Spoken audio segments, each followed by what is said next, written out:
good day today. Sun's out. People are concerned about what they're eating. The awareness is there. The food that we eat is just as important as the cars we drive. 20 years ago, you wouldn't have heard that. We are what we eat. Why not eat the best? My name is Eric Vanderheide, and I started Barefoot Gardens with my wife Linda in 2008. Barefoot Gardens is a small-scale, dynamic farm. So we went from backyard gardeners to growing food for our community. We knew we had an uphill battle. Soil fertility was really low. Towards the end of our year, families in our CSA would talk to neighbors, would talk to other family members. We had people emailing us and contacting us saying, hey, we want to be a member, and we really didn't want to overcommit and totally fail. We had to be efficient, we had to be productive. We couldn't spend time, chasing our tail. That's kind of the way it came about. That third year, we planted potatoes, and I had the bed shaper, which had discs on the back, and I was like, oh, I just want to be able to ride over this row of potatoes, not with the bed shaper down, but just with a disc to kind of hill up the potatoes. I kind of started to formulate this idea of a frame system where you could have multiple attachments. That way you could be able to pull off a disc hiller and then hook up a cultivator. SARE, the Sustainable Agricultural Research and Education, has grant funding available for farmers. So we put our proposal together to create a prototype that would kind of encompass these ideas. We got our letter from SARE saying that the project was going to be funded and that we could proceed.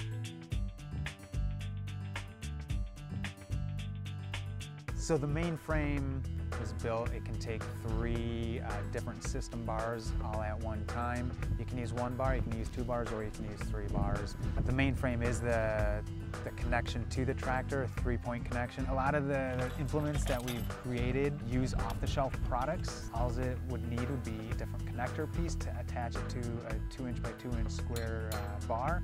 That can go on. Within the main frame is the connection points for the gauge wheels. When we're digging potatoes, a root digger is going to dig deeper into the ground to get below the row of potatoes and lift them out of the ground so we can harvest them right off the back. We've got kind of an S-tine cultivator. The S-tines are set with different sweeps, so we can have a goose foot type of sweep. The spider tine cultivators we use to do our footpaths. A lot of times we'll have just a finish rake where we can run over the beds, which will take any of the weeds that have germinated and they're coming up 1/4 inch, 1/2 inch high, and that finish rake will take off the weeds and we can direct seed or transplant right into kind of a finish raked bed. The seeders were designed using just a lightweight, pretty economical earthway seeder. With 1 bar, we can either direct seed 1 row, 2 rows, or 3 rows, depending on what the crop is that is going in. And we can change pretty quickly between that. Once the seeder is on and it's set, it's pretty much set. I know it's going to seed where it needs to seed. There's the subsoiler, just a long shank with a subsoiler shoe on top of it, which digs through as we've tilled to get our beds ready at the depth that the tiller goes to. In the springtime, we have a furrower. We can hook up the furrower and dig a groove in the soil that we'll plant our potatoes into.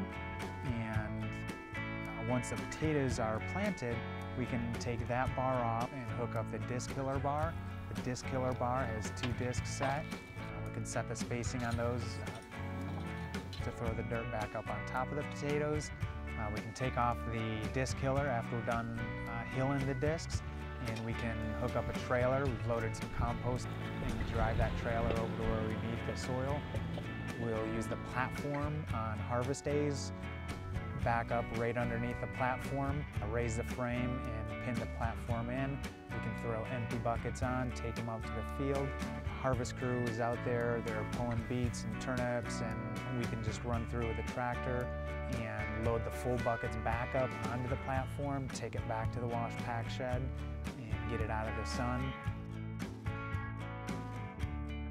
With the frame system, it allowed us to be more efficient with our time. That allowed us to go to 45 families. Our 5th year, we were selling at the Doylestown Farmers Market. I quit my job and I'm doing the farm full time. We deliver produce to about 10 restaurants in the area. A friend of ours picks up vegetable grease from those restaurants. He reprocesses that vegetable grease into biodiesel. We buy that biodiesel from him to run in our tractor, to cultivate and plant and work our fields, where we then take that produce back to those restaurants. So those circles are coming around. As people are aware of buying local, of supporting their farmer, of buying the food from somebody that has a face, small-scale farming is making a resurgence. The sun's setting, it's a beautiful time of day, and you know, we're gonna go out there and make a difference again tomorrow.